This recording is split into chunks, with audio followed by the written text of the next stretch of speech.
ફરી એકવાર ગુજરાતમાં રોષ ભભૂક્યો છે। આજે પગાર, નાણાં પંચ, 8મો પંચ, 10મો પંચ, બધું કેટલું બધું પંચ મળી ગયું, તોય કદાચ ભૂખ નથી ભાગતી।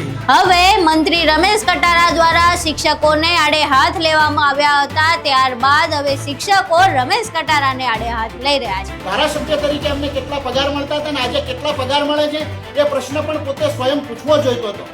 પોતાના પગારનું સ્વમૂલ્યાંકન પહેલા કર્યા પછી કોઈકના તરફ અંગુલી નિર્દેશ કરવો જોઈતો હતો। આખી ઘટના શું છે તેના વિશે વિગતે ચર્ચા કરવી છે। નમસ્કાર, તમે જોઈ રહ્યા છો ચક્રવાત ન્યૂઝ, હું આપની સાથે હેમંત।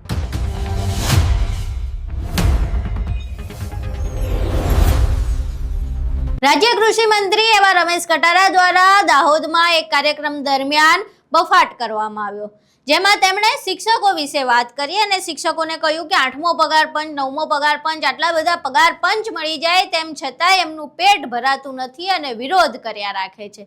હવે તેમનું આ નિવેદન સામે આવ્યા બાદ શૈક્ષિક મહાસંઘ દ્વારા આ સમગ્ર મામલે વિરોધ કરવામાં આવ્યો છે, માફીની માંગ કરવામાં આવી છે। આ સિવાય તેમણે વિડીયો બનાવીને તમામ શિક્ષકોએ રમેશ કટારાના નિવેદનની ટીકા કરી છે। અહીં પહેલા સાંભળીએ રમેશ કટારાએ શું બફાટ કર્યો હતો અને બાદમાં શિક્ષકો તેનો વિરોધ કરતા શું કહી રહ્યા છે।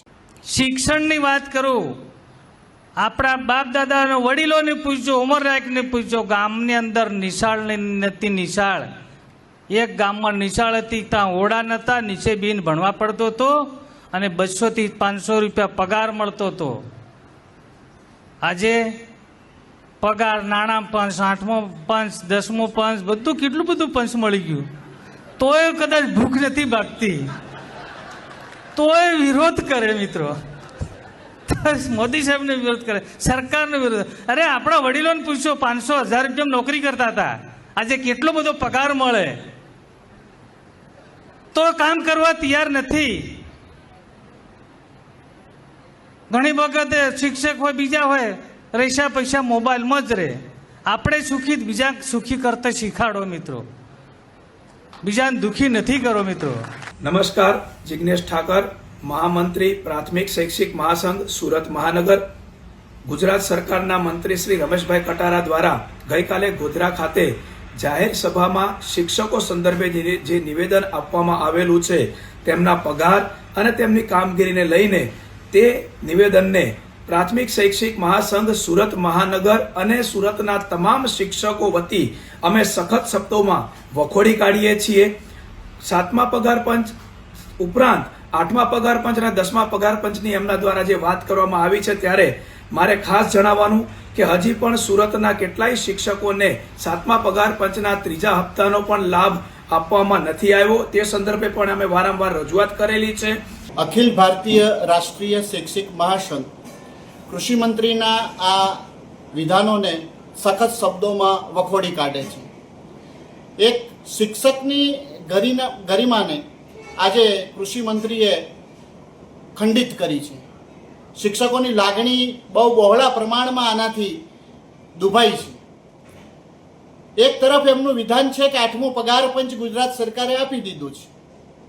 મારી 2 હાથ જોડીને વિનંતી છે કે આવતીકાલે જ તમામને 8મો પગાર પંચ મળી જાય એના આદેશ કરી આપે। હજુ 7મા પગાર પંચના પૂરા લાભો પણ પહોંચાડ્યા નથી, કેટલાક ભથ્થાઓ પણ નથી આપ્યા, ઘર ભાડું પણ હજુ એટલું ઉચિત વધાર્યું નથી। એવા સંજોગોમાં 8મા પગાર પંચની વાતો કરવી કેટલી વ્યાજબી છે અને એ ગુજરાત સરકારના મંત્રી તરીકે 8મો પગાર પંચ આપી દીધું કહેવું એ કેટલું વ્યાજબી છે એ વિચારવું રહ્યું। અને સીધી સાદી વાત છે કે શિક્ષકો ભૂખ છે। શિક્ષકોને શાની ભૂખ છે? શિક્ષકોને તો શિક્ષણ આપવાની ભૂખ છે। 110 પ્રકારની જે કામગીરી શિક્ષકોની પાસેથી લો છો એ પહેલા બંધ કરાવી દો। સરકારના સીધા પ્રતિનિધિ તરીકે કૃષિ મંત્રી જ્યારે એમ કહેતા હોય કે મોબાઈલમાં વ્યસ્ત છે, ત્યારે ઓનલાઈન કામગીરી કરવાની જે પળોજણ આપી છે એ શિક્ષકો પાસેથી આ બધી જ કામગીરી બંધ કરાવી દો। 110 પ્રકારની કામગીરી જ્યારે રાજ્ય સરકાર બંધ કરાવી દેશે ત્યારે શિક્ષક મોબાઈલનો ઉપયોગ નહીં કરે, માત્ર વર્ગ શિક્ષણ કાર્ય કરશે। સરકારના તમામ કામગીરીની અંદર શિક્ષકોને સોંપી દેવામાં આવે અને પછી શિક્ષકોની કામગીરી સામે પ્રશ્નાર્થ કરતા આવા વ્યક્તિઓએ આ વિધાનો ન બોલવા જોઈએ। કૃષિ મંત્રી સાહેબ શ્રીને વિનંતી છે કે તેઓ પોતાના આ શબ્દોને પાછા ખેંચી લે। અખિલ ભારતીય રાષ્ટ્રીય શૈક્ષિક મહાસંઘ આનો સખત શબ્દોમાં વિરોધ કરે છે અને આ શબ્દોને વખોડી કાઢે છે। વર્ષો પહેલા જે મોંઘવારી હતી અને આજે કેટલી મોંઘવારી છે એનું આકલન પણ એમણે કરવું જોઈતું હતું. વર્ષો પહેલા ધારાસભ્ય તરીકે એમને કેટલા પગાર મળતા હતા અને આજે કેટલા પગાર મળે છે એ પ્રશ્ન પણ પોતે સ્વયં પૂછવો જોઈતો હતો. પોતાના પગારનું સ્વમૂલ્યાંકન પહેલા કર્યા પછી કોઈકના તરફ અંગુલી નિર્દેશ કરવો જોઈતો હતો. અને ગુજરાતની વિધાનસભાના ફ્લોર પર રાજ્ય સરકારે સ્વીકારેલું છે કે કેન્દ્ર સરકાર જે પગાર આપે ગુજરાતના કર્મચારીઓને આપશું. એ જ પ્રકારના પગાર અને એ જ પ્રકારના ભથ્થા આજની તારીખમાં જ રિલીઝ થાય એવો આદેશ માનનીય કૃષિ મંત્રી સાહેબ કરી આપે એવી વિનંતી છે. એટલે આ શબ્દો સહેજ પણ ચલાવી લેવા એવા છે નહીં. અખિલ ભારતીય રાષ્ટ્રીય શૈક્ષિક મહાસંઘ આનો સખત વિરોધ કરે છે. નમસ્કાર, હું અનિરુદ્ધસિંહ સોલંકી, અધ્યક્ષ પ્રાથમિક શૈક્ષિક મહાસંઘ ગુજરાત. આજે મીડિયા માધ્યમથી જાણવા મળ્યા મુજબ ગુજરાત સરકારના મંત્રી શ્રી રમેશભાઈ કટારા દ્વારા શિક્ષકો માટે ખૂબ જ અશોભનીય અને નિંદનીય નિવેદન આપ્યું છે. જેમાં પગાર પંચ, 8મો પગાર પંચ અને 10મું પગાર પંચ મળી ગયાની વાત કરી છે. એ બિલકુલ તદ્દન ખોટી વાત છે. સાથે સાથે શિક્ષકોનું પેટ નથી ભરાતું એ પ્રકારનું નિવેદન આપ્યું છે, જેને અખિલ ભારતીય રાષ્ટ્રીય શૈક્ષિક મહાસંઘ સખત શબ્દોમાં વખોડે છે અને ગુજરાત સરકારના મંત્રીશ્રી પાસે આ નિવેદન પાછું ખેંચવાની માંગ કરે છે અને ગુજરાતના 2.5 લાખથી વધારે શિક્ષકો સમક્ષ માફી માંગવાની પણ માંગ કરે છે. ગઈકાલે સોશિયલ મીડિયાના માધ્યમથી જાણવા મળ્યું છે કે જાહેર સભામાં સરકારના મંત્રી રમેશભાઈ કટારા દ્વારા શિક્ષકો પ્રત્યે જે શબ્દો કહેવામાં આવ્યા છે એને અખિલ ભારતીય રાષ્ટ્રીય શૈક્ષિક મહાસંઘ વખોડે છે. એની અંદર જે વાત કરવામાં આવી છે કે શિક્ષકોને 6ઠું, 7મું, 8મું અને એવા પગાર પંચ મળી ગયા પણ હજુ પણ તેમની ભૂખ સંતોષાતી નથી. પણ વાસ્તવમાં શૈક્ષિક મહાસંઘે એમને જણાવેલું છે પત્ર લખીને કે આ જે વ્યવસ્થા છે એ કેન્દ્ર સરકાર અને રાજ્ય સરકારની વ્યવસ્થા છે. કર્મચારીઓને પગાર પંચ આપવું એ એમની આર્થિક સદ્ધરતા સુધરે, એ પોતાનું જ્ઞાનવર્ધન કરી શકે, સારી વ્યવસ્થામાં રહી શકે એ માટે વર્ષોથી ચાલતી વ્યવસ્થા છે અને સરકાર દ્વારા એ પૂરી પાડવામાં આવતી હોય છે. અને પોતાની આર્થિક જરૂરિયાત અનુસાર શિક્ષકો એનો લાભ લેતા હોય છે.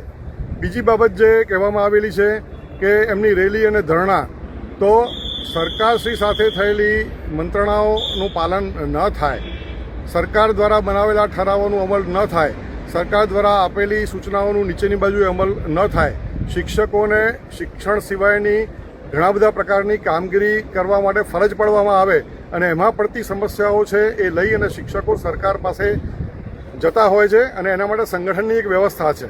સંગઠન જ્યારે સરકારને રજૂઆત કરે અને આ જે રજૂઆત છે એ જ ઘણી વખતે લાંબા સમય સુધી પડતર રહેતી હોય છે, પણ આ પ્રશ્નોનો ઉકેલ છે ત્વરિત થવો જરૂરી હોય છે, નહીં તો શિક્ષકોમાં આક્રોશની લાગણી બનતી હોય છે.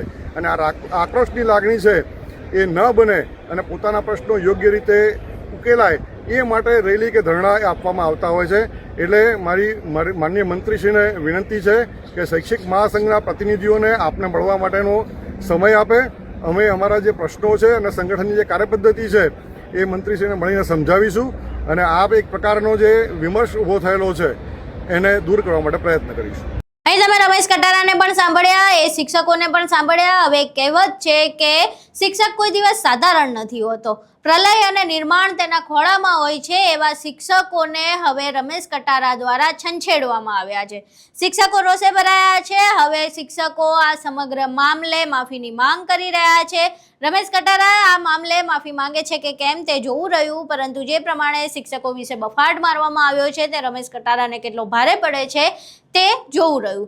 તમારું આ સમગ્ર મામલે શું માનવું છે? રમેશ કટારાએ જે નિવેદન આપ્યું અને બાદમાં શિક્ષકો જે તેનો વિરોધ કરી રહ્યા છે તેના વિશે તમારા મંતવ્ય અમને કોમેન્ટ બોક્સમાં જરૂર જણાવજો. વિડીયો પસંદ આવ્યો હોય તો વિડીયોને લાઇક કરજો, શેર કરજો અને અમારી ચેનલને સબસ્ક્રાઇબ કરવાનું ભૂલશો નહીં. નમસ્કાર.